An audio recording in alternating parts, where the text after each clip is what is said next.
بغیر اللہ کی کھوج کیے، بغیر صحیح، دین تو ایک ہی ہے نا، اور لوگ بٹے ہوئے ہیں الگ الگ، دین ایک ہے، اس دین کو بغیر پہچانے لوگ اللہ کی عبادت کر رہے ہیں، نماز پڑھ رہے ہیں،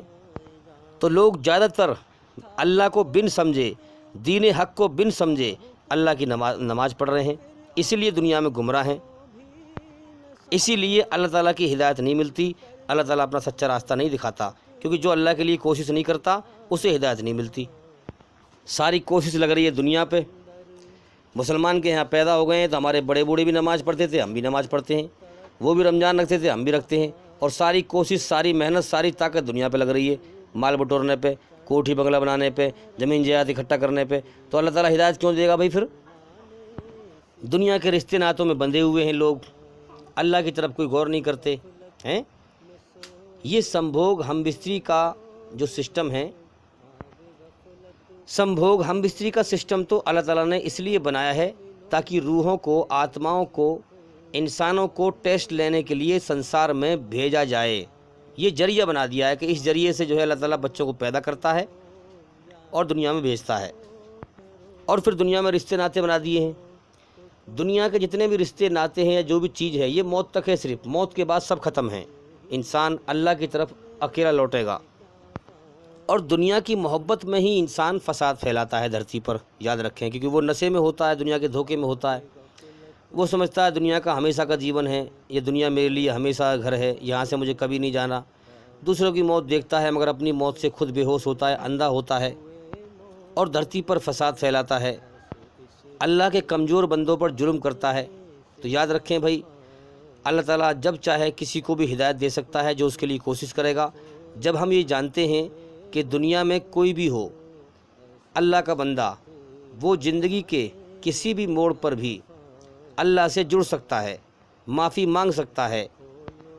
تو پھر ہم کسی کو اپنے سے بیکار سمجھ کر، حقیر سمجھ کر کیوں اپنے آپ کو برباد کریں، کیوں اپنے کرموں کو برباد کریں، اپنے عملوں کو بیکار کریں ہیں؟ اسی لیے سب کی عزت کرو اگر اللہ کو راضی کرنا ہے۔ تو میرے بھائیو، جیسے ہم اپنے لیے چاہتے ہیں کہ اللہ ہمیں معاف کر دے ہیں، اللہ تعالیٰ ہمیں جلدی سے معاف کر دے، تو ہم بھی اوروں کے لیے بھی یہی چاہیں کہ اللہ تعالیٰ اس کو بھی معاف کر دے۔ تو میرے بھائیو، مرنے سے پہلے دوسروں کی نفرت سے اپنے دل کو دھو لو، صاف کر لو، پاک کر لو۔ اللہ تعالیٰ کو اپنے سچے بنانے والے کو راضی کرنے کے لیے سب کی نفرت سے اپنا دل صاف کر دو۔ اللہ تعالیٰ بڑا مہربان ہے، جب چاہے جو انسان دل سے اللہ سے معافی مانگے، بے شک اللہ تعالیٰ معاف کرنے والا ہے۔ بنی اسرائیل میں 100 قتل کرنے والے کو اللہ تعالیٰ نے معاف کر دیا۔ آپ نے یہ واقعہ سنا ہوگا، نہ سنا ہو تو ہمارے چینل کے اندر جا کر کے سنیں۔ تو بھائی، اللہ تعالیٰ نے انسان کو پیدا کر کے اس دنیا میں بھیج کر دکھوں اور تکلیفوں میں گھیرتا ہے، دنیا میں اندر کا سکون نہیں دیتا۔ اگر ہم دیکھیں، انسان جتنا دنیا کی دوڑ لگاتا ہے اس کو اندر کا سکون نہیں ملتا، پھر اپنی پناہ میں اللہ تعالیٰ بلاتا ہے ہیں، اب جو آ گیا پھر اسے ہمیشہ کا جیون جنت میں مرنے کے بعد دے گا، ورنہ جو نہ آیا اسے جہنم میں ڈال دے گا۔ تو بھائی، میں تو بڑا حیران ہوں کہ اللہ تعالیٰ کی بڑی کریم، بڑی رحیم ذات ہے، بڑا کرپالو، بڑا دیاوان ہے کہ انسانوں کو پیدا کر دیا، اور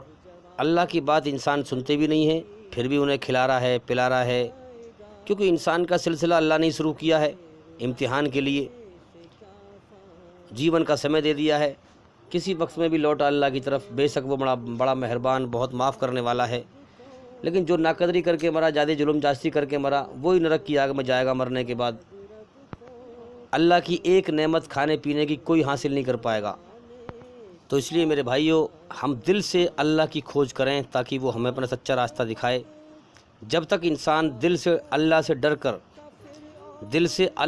کر اللہ کی کھوج نہیں کرے گا، چاہے وہ کیسی ہی بات کرے، چاہے وہ کچھ بھی سن لے، اللہ کا سارا قرآن سن لے، اللہ اسے اپنا سچا راستہ نہیں دکھائے گا، کیونکہ جن کو اللہ کی طلب ہے، اللہ انہی کو اپنی سچی بات ان کے ہوش میں سنواتا ہے، ورنہ انسان سننے کو تو سن لیتا ہے، لیکن دماغ کے اندری ہوش میں جب بھی بات پہنچتی ہے، جب انسان اللہ کی طلب کرتا ہے، جب یہ اللہ تعالیٰ پہنچاتا ہے، ورنہ تو ہم دیکھ رہے ہیں انسان دنیا کے دھوکے میں لین ہے،